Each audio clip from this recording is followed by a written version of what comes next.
Everyone, I'm Ty and welcome to the channel where fear meets fun. I talk about all things horror, making it challenging yet entertaining, and in today's video, I had this idea to rate and review some Black directed films for Black History Month. So here I am. Not only to give you a sign to check out some Black cinema, but also as a little reminder to celebrate different cultures and maybe discover some movies you've never even heard of before along the way. So without further ado, let's get straight into the video. The story follows the deep bond between two Black teens as they face the harsh challenges of reform school in Florida.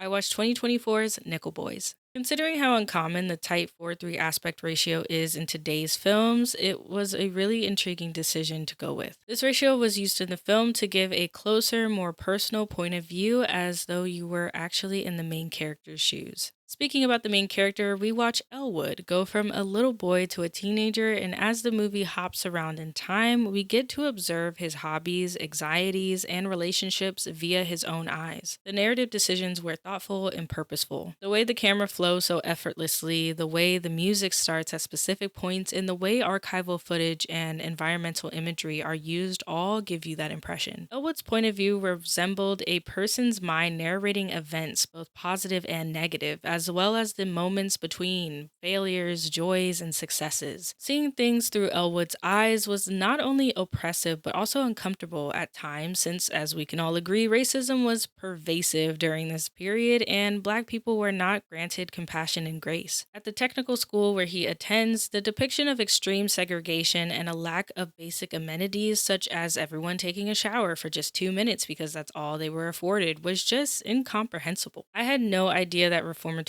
existed, particularly in the Jim Crow South. Although it's regrettable that these locations existed, I'm glad this story was shared so that those like me who were unaware of them can now learn more about them. You think anyone cares what's going on in Nickel? This is just one place. There's Nickels all over this country. The change in perspective from Elwood to Turner caught me off guard. Each one improved the story itself, even though Turner's point of view produced a new perspective on what each one deals with. Turner is more talkative, teaches Elwood survival skills, and watches out for him when needed, whereas Elwood keeps to himself and plays it safe. We don't often see young Black male friendship in media, whether they're successful or not, thus this friendship dynamic was incredible to witness. That aside, this movie explores a number of dismal themes and topics both overtly and covertly. I'm happy that the director decided to concentrate on a different subject instead of the same narratives that are more presented to us in films during the Jim Crow South. To be honest, it made me want to find out more about these reformatories and find out the who, where, what, how, and why.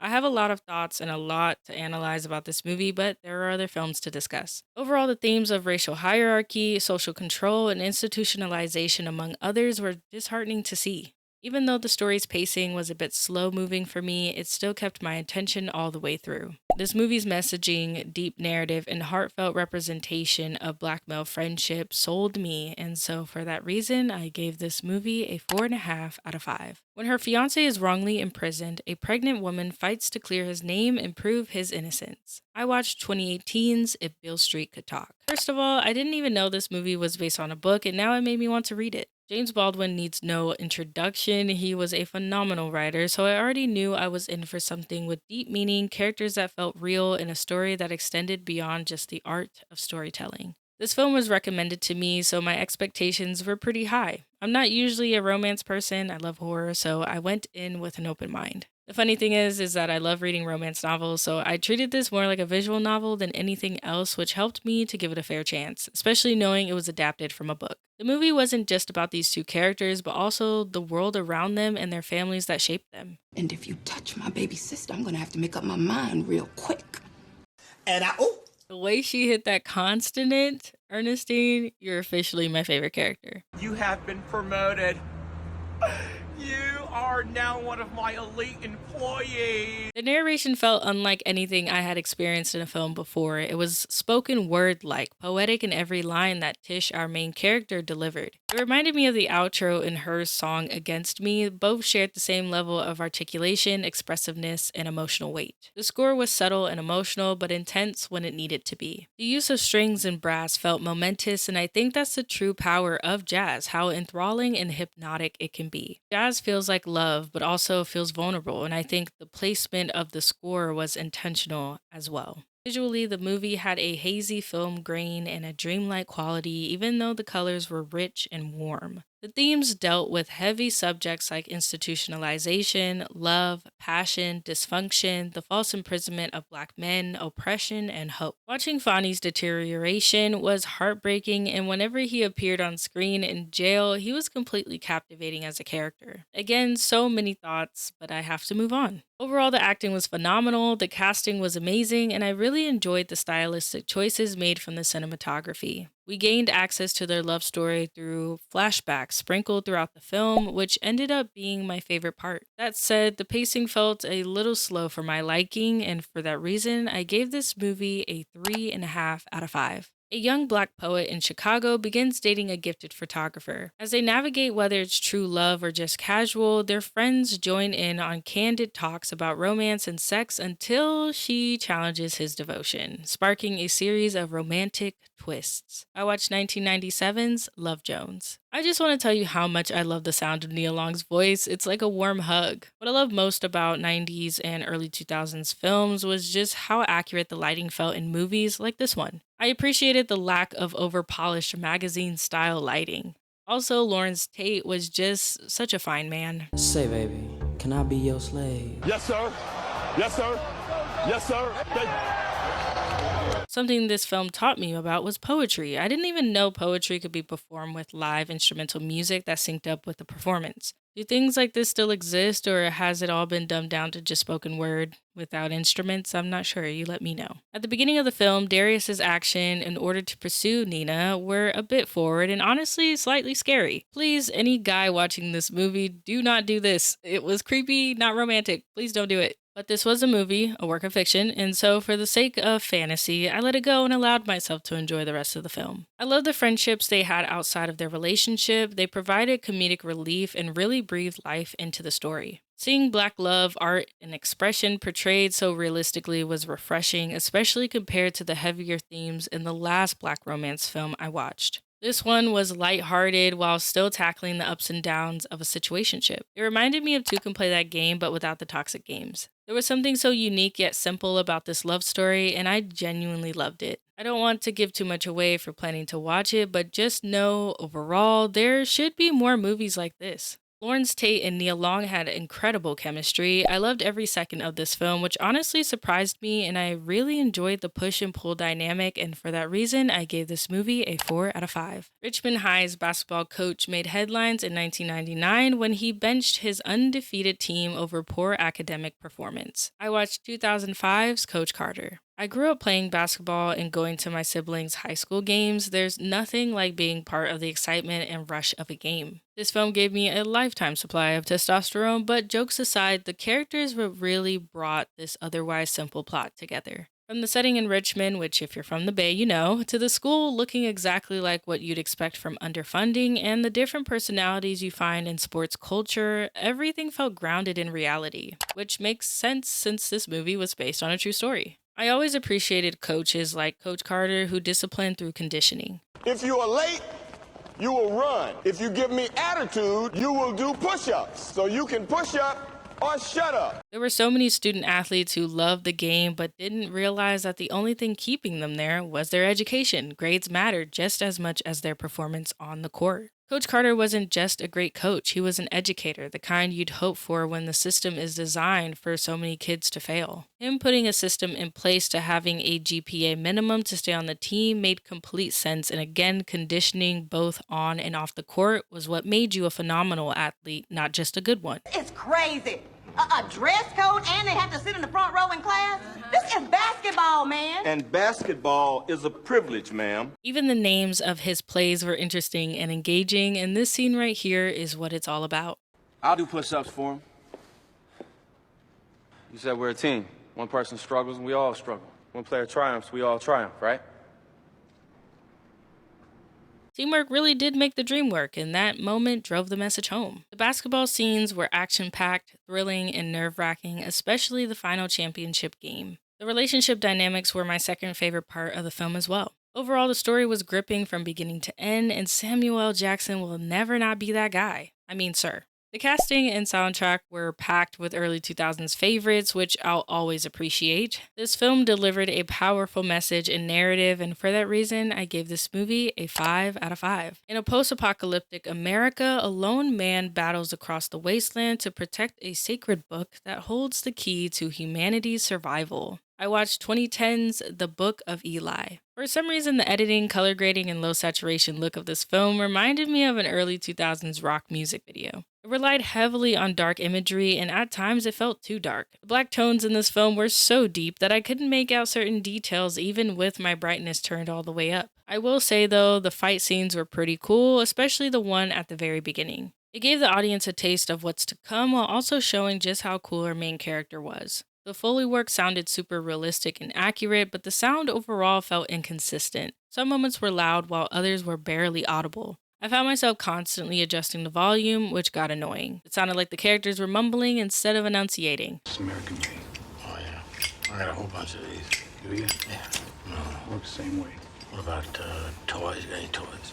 No, I don't play. After a while, I had to put on headphones just to understand what was being said. Denzel's character Eli shared similarities with Hancock because of his costuming and with John Wick due to his stoic demeanor. Every environment felt like if you had allergies, you'd be absolutely cooked. The cinematography was simple, but it became more purposeful with its camera angles and movement once the action ramped up. This was my favorite shot in the film. The quick camera movements reminded me of first-person shooters, which was a really cool stylistic choice. Overall, the movie shifted from epic to deeply religious and sentimental, and I wasn't expecting it to go in that direction. The character of Eli was what initially drew me in, but I didn't care for the story as a whole, and for that reason, I gave this movie a 1.5 out of 5. A tight-knit group of high school friends in Chicago's near North Side live for parties, hangouts, and new adventures until two of them are falsely accused of stealing a Cadillac, shaping the rest of their senior year. I watched 1975's Cooley High. This film did a great job capturing a side of young black youth during the mid-60s. It felt like walking into a time capsule. From the clothing to the music and slang, everything felt very much of its time. I felt like I was watching Good Times, even though that show took place in the 70s, but since this movie came out around the same era, I feel like it still counts. And man, oh man, have we come a long way with on-set microphones and cameras. The film actually looked pretty good, but the sound definitely felt old-timey. Watching these boys pick up girls was especially interesting because of the standards back then versus now, what was acceptable and what wasn't. Personally, I didn't find any of those pickup practices flattering at all, so watching them just made me cringe. Also, the kissing in these older movies always feel like I'm watching two washing machines kiss. Like, I don't know if it's just me, but I really dislike seeing it. The way the film handled violence and conflict felt a little stiff to me. When something tragic happened, it didn't quite pack the punch it seemed to be aiming for, at least for newer audiences like me. I couldn't help but wonder what impact it had on older audiences or those who saw it when it first came out. Overall, I didn't really care for the story or the characters all that much, but I did appreciate the friendship theme. After a while, I was mostly just watching it to get through it. I didn't hate it and I didn't love it either, and for that reason, I give this movie a 2 out of 5. Two 20-somethings recovering from messy breakups spend an eventful day in South London, helping each other navigate their exes and maybe rediscovering love along the way. I watched 2023's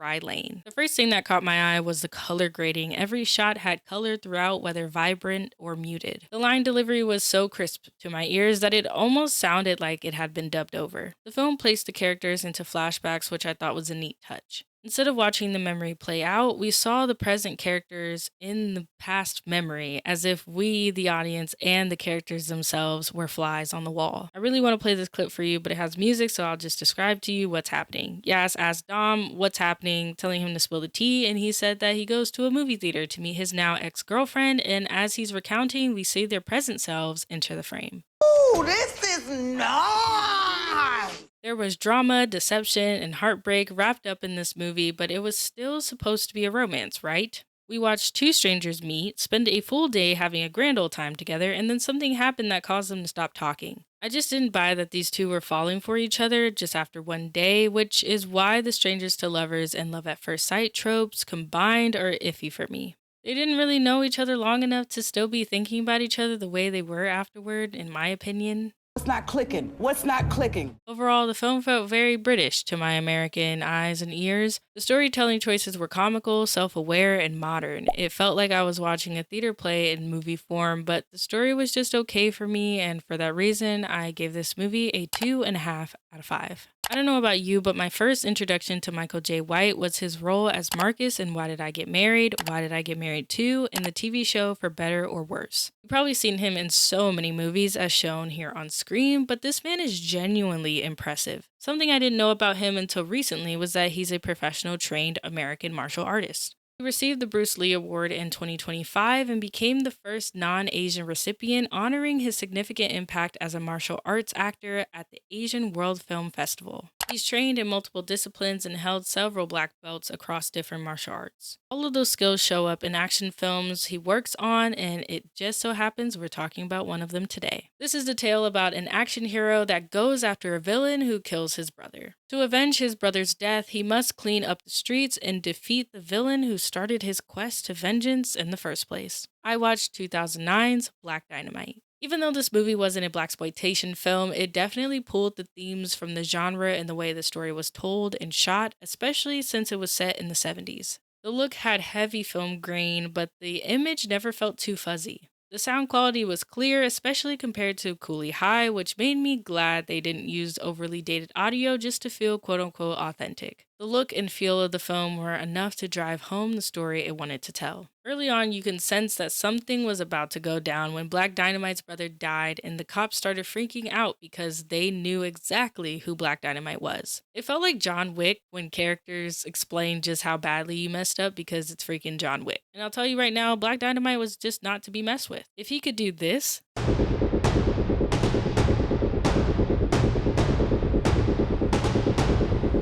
this,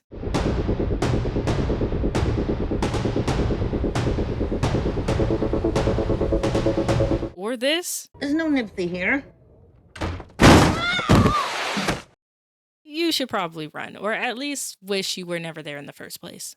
The acting, sound effects, and transitions were dramatic but intentionally comedic thanks to the camera zooms, audio cues, and exaggerated sound effects. The story was fast-paced, gripping, and engaging. The editor, scriptwriter, and costume designer all deserve raises. I genuinely wondered how many times the cast broke character. Overall, this movie delivered hilarious, situational, and completely outlandish comedy. It was fun and reminded me why I loved Undercover Brothers so much when I first saw it. Since that film was PG-13 and this film was rated R, I think the rating really allowed this movie to go as over the top as it wanted, and that's what made it great. It rode the same line for me, and it was highly entertaining from beginning to end. There were so many moments, big and small, that made me laugh out loud, which I don't do often, so for that reason, I gave this movie a 5 out of 5. A global heist team attempts to steal $500 million in gold from a passenger plane cruising at 40,000 feet. I watched 2024's Lift. Did I have high hopes for this Netflix film? No. And coming off the high of Black Dynamite really didn't do this movie any favors. Personally, I can't take movies like this seriously, especially when they have that unmistakable Netflix quality. By that I mean lifeless characters in an even more lifeless world and a tell-all show-less script. These movies feel like you've seen them before because you have. It's the same formula with a different cast and a slightly different story, just highlighting new themes or topics. The editing felt more like a YouTube video than something with any real personality. Overall, it's safe to say I didn't care for the story or its characters. Consider me unimpressed. This movie was generic in every sense of the word, and for that reason, I gave this movie a half star out of 5. A frustrated novelist tired of the establishment profiting from black entertainment adopts a pen name to write a book only to be drawn into the very hypocrisy and chaos he criticizes. I watched 2023's American Fiction. I had never watched a movie centered around the idea of books. I'd read books about characters being authors, but the same didn't go for film, so this movie made me all the more curious. The cast of characters and actresses brought the story to life, capturing the ups and downs of publishing and what that meant for Black authors. The film poked fun at the hypocrisy and America's obsession with Black culture, especially how Black pain is mass-marketed and how Black individuals often appear one-dimensional. You said you wanted black stuff. What's blacker than that? It's got deadbeat dads, rappers, crack, and he gets killed by a cop in the end. I mean, that's black, right? In turn, Monk was such a complex character, living in a complex world surrounded by complex people, and I enjoyed seeing how he interacted with the world and others. He wasn't perfect at all, calling out problems while simultaneously being a part of them and adding to them. I think it's important for Black entertainment and Hollywood cinema to show that there are a multitude of individuals within a community and to depict the nuances in life because nothing is black and white, no pun intended. I don't know about you, but Black life isn't just this. You're watching Black Stories Month on WHN, celebrating the diversity of the African American experience. It's much more, and it's certainly not the universal experience. You think people would know that by now, but nope. This is a concept people still don't seem to grasp.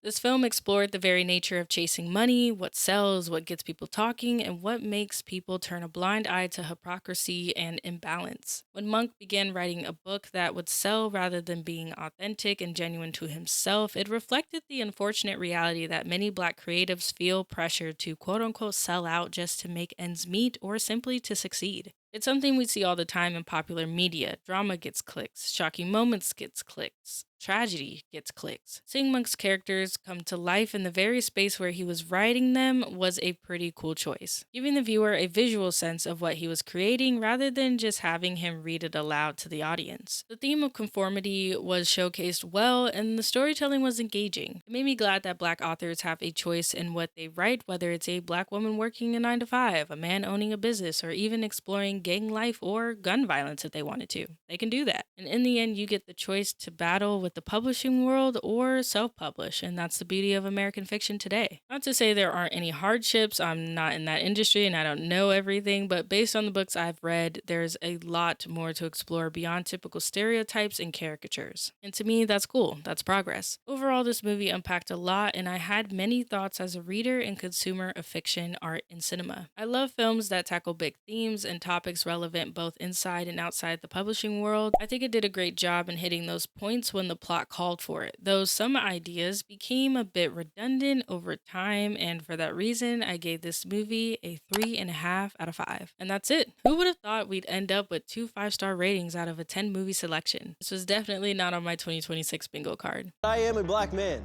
and this is for my people.